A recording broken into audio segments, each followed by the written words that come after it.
America has always been fascinated by stories that blur the line between fame and tragedy, but few shine as fiercely or fall as painfully as Anna Nicole Smith. She was a phenomenon the moment she appeared, a face like a Hollywood dream, a body that stopped conversations, and a presence that made the world lean in, unsure whether to adore her or fear for her. To some, she was the ultimate fantasy. To others, a scandal waiting to happen. But behind all the noise, she was something far more complicated. A woman fighting to reinvent herself in a country that devours beauty and spits out vulnerability. When she married billionaire J. Howard Marshall, America erupted. With curiosity, with mockery, with judgment. But no one understood the inner storm she carried, or the loneliness that chased her from childhood into fame. And when she died, the country didn't just gasp, it froze. Because the story that seemed larger than life had ended in the most human way possible. Abruptly, painfully, unfairly. Anna Nicole Smith didn't just leave behind money or controversy. She left behind a legacy that forced America to look in the mirror. At its obsession with beauty, its cruelty toward fragile women, and the high price of fame. Before she became Anna Nicole Smith, she was Vicki Lynn Hogan, a girl born on November 28, 1967, in the small, wind-blown town of Mexia, Texas. Nothing in her early life hinted at fame. Everything hinted at survival. Her childhood was marked by instability, a broken home, a distant father, a mother who worked constantly, and a sense of loneliness that settled in early and never fully left her. As a teenager, she struggled in school. She wasn't the loudest or the most gifted. She was the girl who dreamed silently, the girl who looked into store windows and imagined a life big enough, bright enough, glamorous enough to drown out the darkness she felt inside. But dreams didn't feed you, and Vicki learned that quickly. She married young, became a mother young, and worked whatever jobs she could find. From waitressing to fast food counters, fighting each day to keep afloat. It wasn't beauty that saved her at first. It was hope. Hope that life could be more than bills, arguments, and struggle. When she finally stepped into a strip club to make enough to survive, it wasn't a fall. It was an escape, a doorway, a transformation. There, men didn't see a struggling mother. They saw possibility.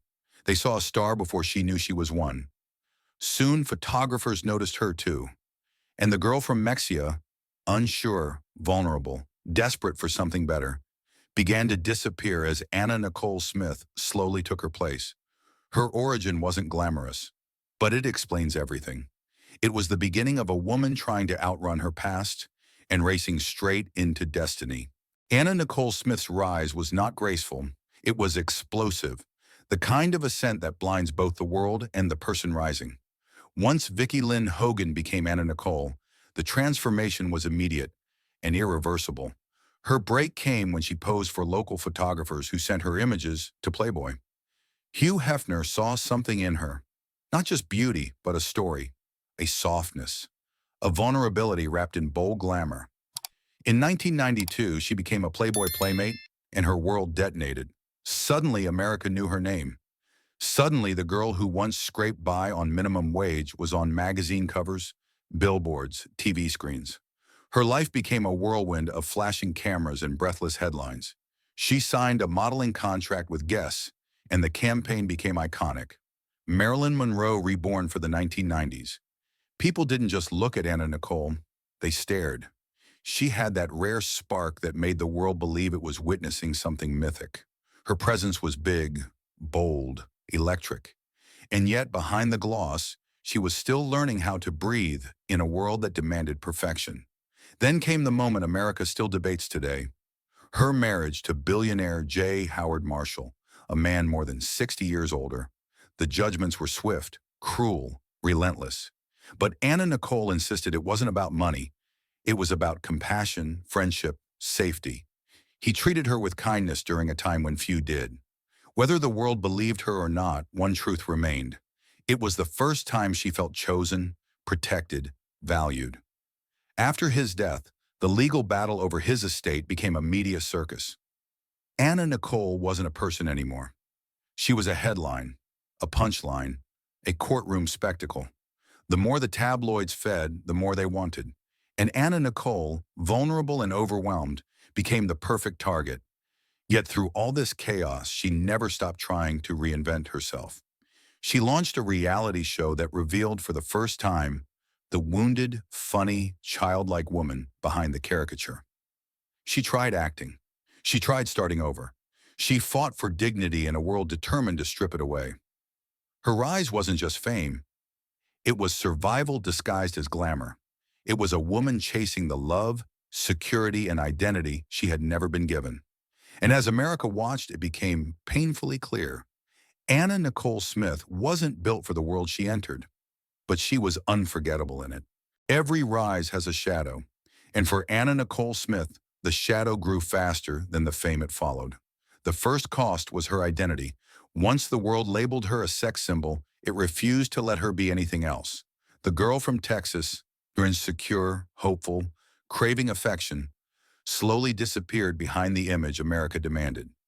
She performed the role of Anna Nicole so often that she began losing sight of Vicky Lynn. The persona became a mask she couldn't remove, even when it suffocated her. The second cost was the cruelty of the media. Tabloids stalked her every move. TV hosts mocked her weight, her voice, her intelligence. Late-night comedians turned her into a running joke. Instead of seeing a vulnerable woman trying to navigate a chaotic life, the world saw entertainment. And the more she suffered, the louder the laughter grew. Fame didn't lift her, it crushed her. The third cost was love. Anna Nicole's relationships were filled with longing, instability, and heartbreak. She searched for affection the way some people search for oxygen. But fame complicated everything. True intimacy was rare, trust was fragile, and betrayal was common. Her deepest pain came when the world insisted she marry J. Howard Marshall, only for money. People judged, mocked, and dismissed her, never once asking what loneliness can drive a human being toward. The fourth cost was motherhood and grief. Her son Daniel was the anchor of her life, the only person who saw her without the makeup, without the persona, without the noise. When he died suddenly at age 20, just days after she gave birth to her daughter, Anna Nicole shattered. No spotlight, no tabloid, no court battle could compare to that kind of heartbreak. From that moment on, she wasn't trying to live. She was trying to survive. The fifth cost was addiction, fueled by pain, anxiety, pressure, and an industry that exploits fragility. Doctors gave her pills regularly. The world watched her fall apart on camera. But no one stopped the cycle. She became a spectacle instead of a human being in need of compassion, and the final cost was her life. At 39, she died alone in a Florida hotel room, a tragedy that stunned America, not because it was surprising, but because it felt inevitable. She had been crying for help long before the world realized she wasn't immortal. Anna Nicole Smith didn't die because she was weak. She died because she was human. And America forgot that for far too long. Anna Nicole Smith's legacy is one of the most complex and misunderstood in modern American culture. She didn't leave behind a polished narrative or a neatly curated image. She left behind something raw, uncomfortable, and deeply human, a reminder of how easily America can love a woman's beauty and destroy her spirit. First, there is the cultural legacy. Anna Nicole became a symbol of America's obsession with fame, how the country builds icons overnight, then dismantles them just as quickly. Her story exposed the machinery behind celebrity culture, the tabloids, the lawsuits, the gossip cycles, the way pain becomes entertainment. After her death, people began asking harder questions. How do we treat vulnerable women? Why do we watch their suffering like a show?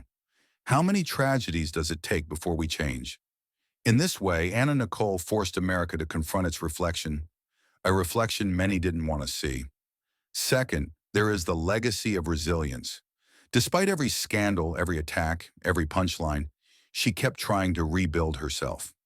She reinvented her image, fought for control of her life, and showed a kind of stubborn courage that only people who've been broken can understand. She wasn't just a model or a celebrity. She was a survivor trying to outrun a lifetime of loneliness. Third, there is the legal legacy. Her inheritance case became one of the most famous legal battles in U.S. history, shaping discussions around estates, marriage, and the treatment of women in court. Long after her passing, her name continues to influence legal precedent. But the greatest legacy she left is her daughter, the one life she wanted to protect more than her own. Through her, something gentle, something real, something hopeful remains. Anna Nicole Smith did not leave behind perfection. She left behind a story, painful, beautiful, unforgettable. A story America cannot help but revisit, because it reveals so much about who we are, what we value, and how desperately we need empathy in a world that often chooses spectacle instead. When the world remembers Anna Nicole Smith, it doesn't remember her as a headline or a scandal. It remembers a woman who tried again and again to outrun the shadows that followed her. A woman who wanted to be seen, not as a joke or an object, but as someone worth loving, worth protecting, worth understanding. Her life was messy, chaotic, tragic, but it was also full of longing, resilience, and a fragile hope that never fully died. That is why, when America looks back on her story, there is a strange mix of sadness and gratitude. Sadness for the pain she endured, gratitude for the truth she exposed about fame, loneliness, and the cost of wanting more than the world is willing to give. Anna Nicole's story didn't end in a hotel room. It continues in every conversation about mental health, media cruelty, and the impossible standards placed on women in the spotlight. It continues in the life of her daughter, who carries the part of her that was soft, genuine, and real. Anna Nicole Smith didn't leave behind a perfect legacy. She left behind an honest one. And honesty in a world built on illusions is the rarest legacy of all.